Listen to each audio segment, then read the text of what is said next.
Hi, I'm Riley McManus. Welcome to Word for Word, where we offer you an in-depth look at some of our interviews with newsmakers from across the region. You'll have the opportunity to hear word for word how they responded to the news of the day. The deaths of 3 people, a couple and their young daughter, have now been confirmed, following a devastating house fire in Pikangikum First Nation last week. Yesterday at Queen's Park, Kiiwetinoong MPP Sol Mamakwa addressed the tragedy. The member for Kiiwetinoong. Speaker, to the Premier, Vernie Turtle, 44, Kristen Moose, 38, and Kendriana Turtle, 8. On Wednesday, February 22nd, a deadly house fire took the lives of this family in Pikangikum First Nation. What is this government doing to help Pikangikum? Minister of Northern Development. Thank you, Mr. Speaker. We acknowledge this tragedy, and I had a chance to speak to my long-standing friend, Chief Dean Owen, immediately afterwards, following a fire, as the member points out, that took the lives of 3 community members on February 22nd, 2023. My ministry holds regular calls with the community subsequently to that and partners to ensure that they have everything that they need to work through this crisis. I've approved surge funding, Mr. Speaker, to address communities' immediate requests for assistance, and we stand by in an effort to continue to support them in any way that we can. Thank you, Mr. Speaker. Thank you. And supplementary question. Mr. Speaker, we know that the same tragedy happened in Pikangikum in 2016. 9 people and 1 family died. One community member told me that they are reliving a nightmare. I was there on Saturday.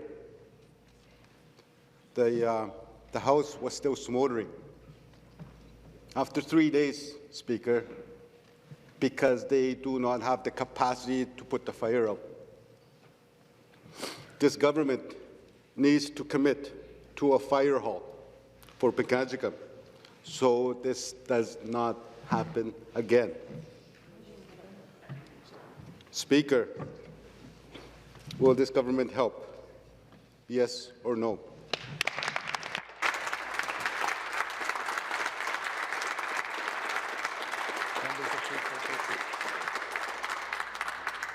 Minister. I thank the member for his question, Mr. Speaker, and we did provide, my ministry provided a full briefing to him. Mr. Speaker, I can tell you that we will continue to work cooperatively with the federal government. I have suggested that in certain instances, if there's an existing fire hall, Mr. Speaker, we would be prepared to support that. But we can't do this in every single community without the full cooperation of the federal government, and I think we acknowledge here today, Mr. Speaker, that fire response, the capacity on reserve, Mr. Speaker, is something that remains a challenge for the federal government. The provincial government will continue to work with our federal partners and at the community level to ensure, Mr. Speaker, that there's no red tape and that we have an ability to support fire response, Mr. Speaker, in these 2 communities to prevent these tragedies. Thank you, Mr. Speaker. Almost 6,000 workers in the healthcare sector across Thunder Bay will be better equipped to make their organizations more inclusive for the Indigenous community. It's part of Wake the Giant's new Indigenous Culture and Inclusivity training, which is the result of 2 years of preparation and consultation. Okay, off the top, a pretty big announcement today. Why was it so important for the Regional Health Sciences Centre to be involved with something like this? So we know through our strategic plan, we've made it a major priority to address equity, diversity, and inclusion within the Health Sciences Centre. We went out in last year and asked the region, community, all of the people what was important, and we heard many, many stories about how we could do better, and we know we can do better. We know we want to create an organization and an environment where people feel culturally safe, where their wishes are respected, and overall we're able to create an exceptional care experience for every patient every time, leading us to that as our new vision. So this is absolutely tied to that strategic pillar around equity, diversity, and inclusion. We welcomed our new and first Vice President of Indigenous Care and Collaboration over the past year, and we're on a journey to really improve the cultural safety and sensitivity within our organization. Rhonda, how do you think this training can do that? I think understanding and learning about the traditions and Indigenous history, understanding culture, understanding, what individuals have had to endure. We learn more from failures than we do from successes many, many times.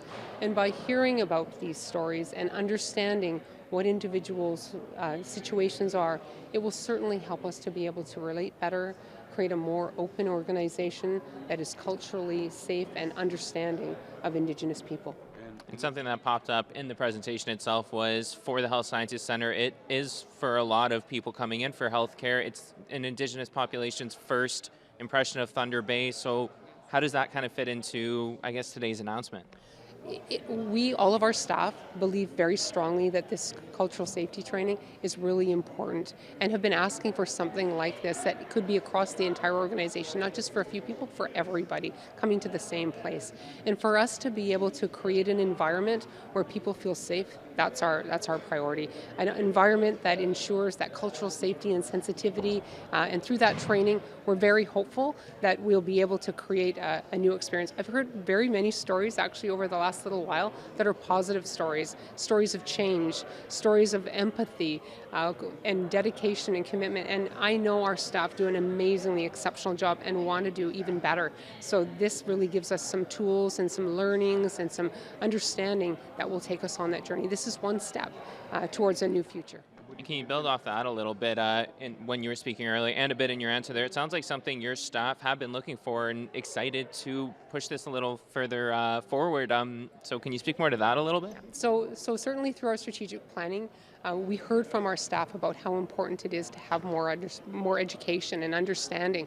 And through the past several years, we did provide some education, but it was very significantly long education through the San Yes training. So it wasn't necessarily accessible to everyone. This is education that's not only compulsory, but openly available to everyone, and we really want to support all of our staff to be able to have the opportunity to have this training, because we know that the training can make a difference. We know that understanding Indigenous history, understanding culture, understanding traditions, all of those things are key change makers for our staff and for all of us as we navigate the future. What do you think it's going to mean for your staff to be, or for the Indigenous patients to come into your hospital to see those decals or labels on their employee badges? I'm hopeful that it'll be a sign of welcoming, that you're welcomed at the Health Sciences Center. It's a place of cultural safety. So if we can come away with, I feel welcome and I feel safe here, I think we've moved in the right direction. Okay, and just off the top, this is a huge announcement today. This is a big deal for healthcare in the city. Just take me through how meaningful is this?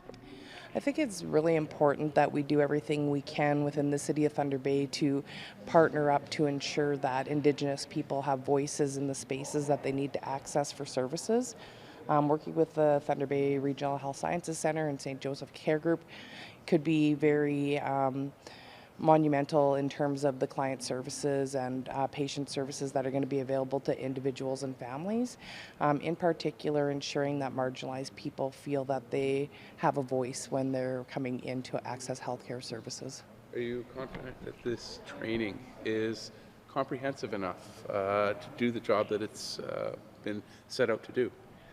One of the things when we were working on the training was always the fact that because it is, a 30-minute online training, that we needed to provide additional resources. So if you looked at a certain component and we said, well, we need to make sure that we give people opportunities of where they can access additional information, whether that's online or through books, through interviews, media, so on and so forth. So, of course, this is just an initial step for many people, but hopefully it does assist in ensuring that people feel that they want to continue on with their own education in regards to better understanding the clientele that they're serving.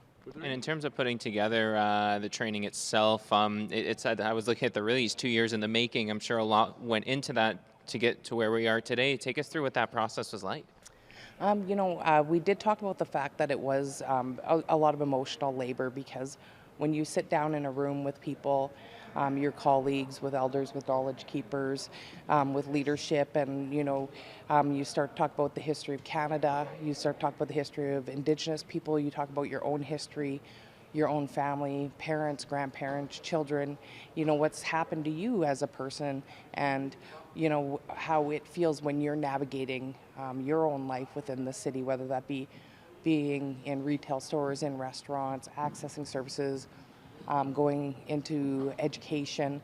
And so, there was a lot of very emotionally charged times, and I think in a way it was healing for people as well to sit in a safe space and share what's happened to their own family while we're educating our own staff, our own partners within our own organization, providing them with the background of, what it really feels like when, people don't understand where we come from or who we are, and, being given that opportunity to take the time you need to share with people is, such an important part of developing something that is going to educate people on who we are as Indigenous people. Is this tailored specifically to the healthcare sector, or is this training that could maybe rolled out to other larger organizations around the city?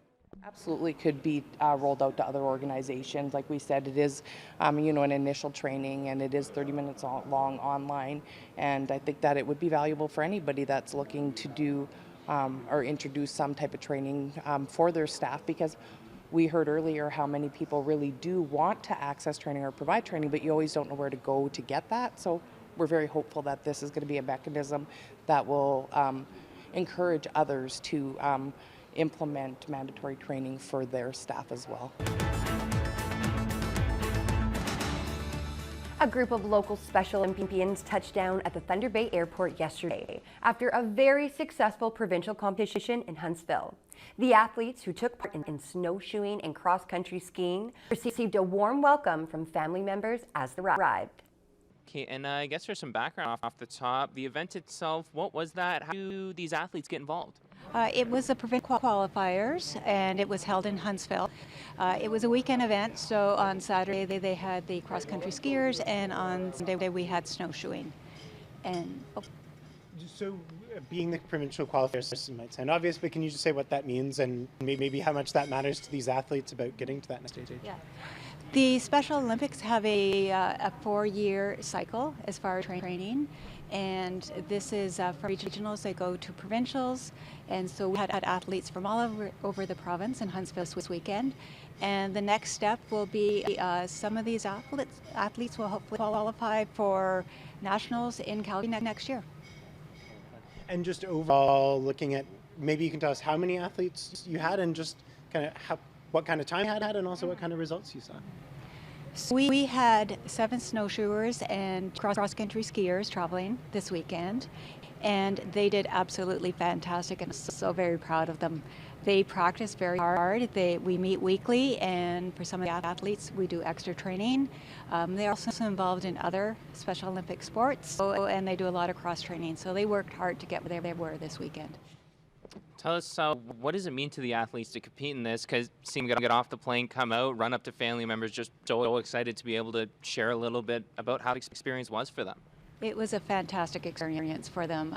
They meet a lot of friends through Special Olympics and from friends from all over the country, really. So a lot of them, as well as competing and having the fun and excitement of competing, they also get to meet with their friends. They love to travel. They just love everything about the weekend. Is there a specific moment or accomplishment from this weekend that maybe will stick out for you in your memory? Oh, there are so many moments. It's like athletes surprised me so much where I just went the extra step and they just shone in their events this weekend. And so very proud of all of them. Hundreds of people came out to the CLE Heritage Building for the last day of Science North's annual Science Festival. Saturday's event was the much anticipated Science Carnival, which gave children, teens, and adults the opportunity to celebrate science in a fun and interactive way. Can you just talk a little bit about what's going on here today? Yeah, we are at the 11th annual Science Carnival here, held by Science North. And as you can see behind me, we've got over 22 exhibitors of businesses and organizations here in Thunder Bay showing off the science of what they do. Can you talk about some of the partners that are here and some of the booths? Yeah, so the Science Festival is in partnership with Eco Superior, Parks Canada, the Thunder Bay Public Library, and Sleeping Giant Brewing Company. And some of the organizations that we have here include the Science Fair, which you can see behind me. So we've got some kiddos showing off their science fair projects. The library is doing demonstrations with color mixing. We've got Parks Canada here showing off some of the cool virtual stuff that they have. We've got the firefighters are also here doing firefighter demos and showing off kind of fire dangers in the community. And there's many more. So lots of hands-on stuff so kiddos and families can come by and interact and learn science about, Thunder Bay and the area. And it hasn't even been open for an hour yet, but it's already packed. How great is it to see all these people out here? It is so busy, and it's only been less than an hour, so we have had over 300 people already through the door, and the event runs from 11 to 4, so we're really excited to see a lot more kiddos come by. We've got a science show starting in 10 minutes, so I'm sure that'll be a big success too. Oh, and can you talk a little bit about the science shows? Yeah, we've also got a stage set up, so we've got entertainment running all day. So we're doing 3 science shows, which includes really fun demonstrations like elephant toothpaste. There might even be fire. And then we've also got Rodney Brown on stage today doing some children's entertainment. Can you talk about the importance of being able to get the community out here to explore science together? Yeah, and this is the kind of final event of our entire week of Science Festival activities, and for us, this is kind of the big celebration. We're bringing in community to show off what they do, but also get the community members to learn about what we do here in Thunder Bay, because there's a lot of really awesome science, and you never know, we might spark the next scientist that visit here. And are there any booths in particular that you're excited about? I always love visiting the old fort booth. They've always got animals and skulls. And I'm also really excited, obviously, about the Science North booth because we've got really lovely interactive stuff. There's a 3D printer, we've got skulls, little robots. So there's lots to check out, and we hope everyone has had a great time coming by. Thanks for joining us for today's edition of Word for Word. We'll be back again tomorrow with more interviews from across the West.